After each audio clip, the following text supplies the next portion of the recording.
तो गाइस आज सुनाने वाले हैं माँ बेटी की सच्ची घटना। तो स्टोरी को लास्ट तक ज़रूर सुनिएगा। स्टोरी को स्टार्ट करते हैं। रितेश की माँ जानकी देवी उसे बहुत प्यार करती थी।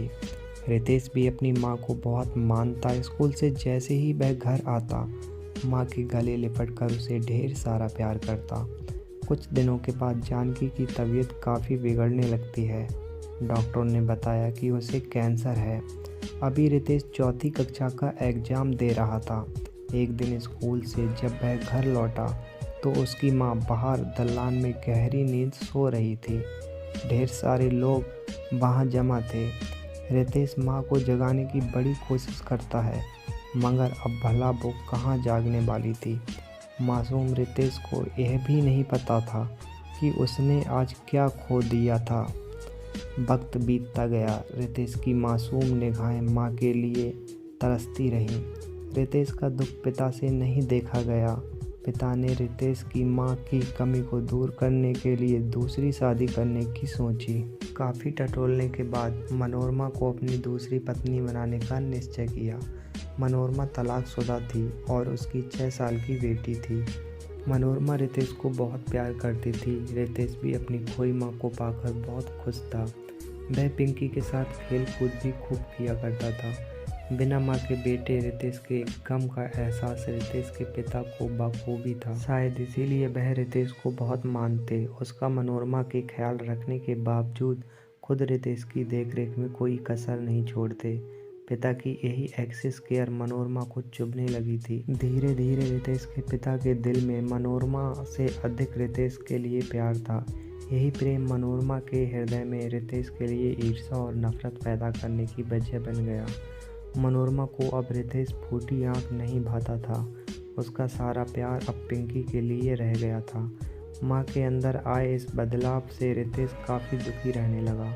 पिता के ना रहने पर मनोरमा रितेश को पिंकी के साथ खेलने भी नहीं देती थी।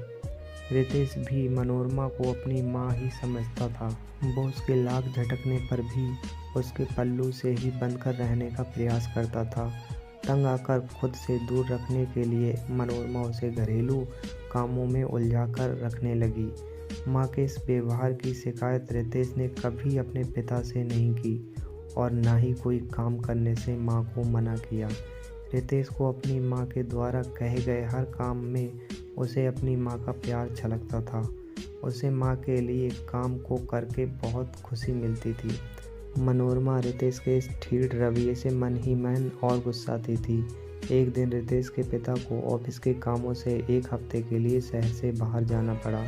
मनोरमा बस इसी मौके का इंतज़ार कर रही थी। मनोरमा ने रितेश को स्कूल ना भेजकर उससे घर के सारे काम करवाए, मगर रितेश खुशी खुशी माँ का कहना मानता रहा।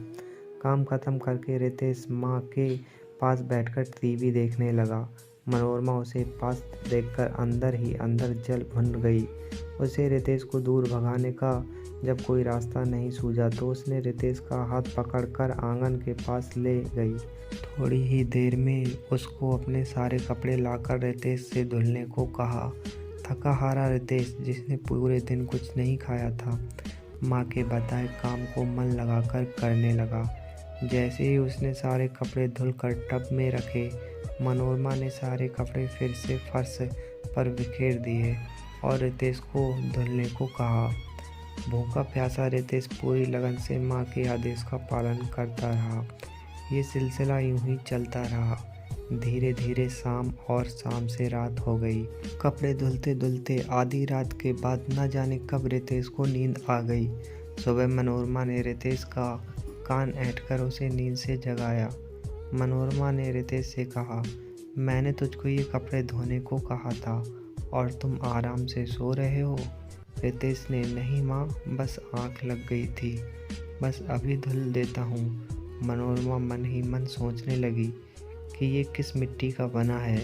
जानकी ने इसे क्या खिला पिलाकर बड़ा किया। मेरे इतना परेशान करने पर भी ये मुझसे ज़रा भी नाराज़ नहीं है। माँ को परेशान देखकर रितेश कपड़े धोते हुए मनोरमा से पूछा, क्या हुआ माँ, तुम क्या सोच रही हो? मनोरमा ने आखिरकार रितेश से पूछ ही लिया। रितेश, मैं तुमसे वही कपड़े बार बार धुलवाती हूँ पर फिर भी तुम्हें जरा भी गुस्सा नहीं आया क्यों रितेश? माँ, तुम्हारे कपड़ों में भी मुझे तुम दिखाई देती हो, फिर मुझे ये काम करने में गुस्सा कैसे आ सकता है? बोलो माँ। अपने लिए रितेश के मन में इतना प्यार जानकर मनोरमा का गला भर गया। उसने रितेश के हाथों से कपड़े फेंककर उसे अपनी गोद में उठा लिया। स्टोरी पसंद आई हो तो प्लीज़ वीडियो को लाइक एंड चैनल को सब्सक्राइब जरूर करना।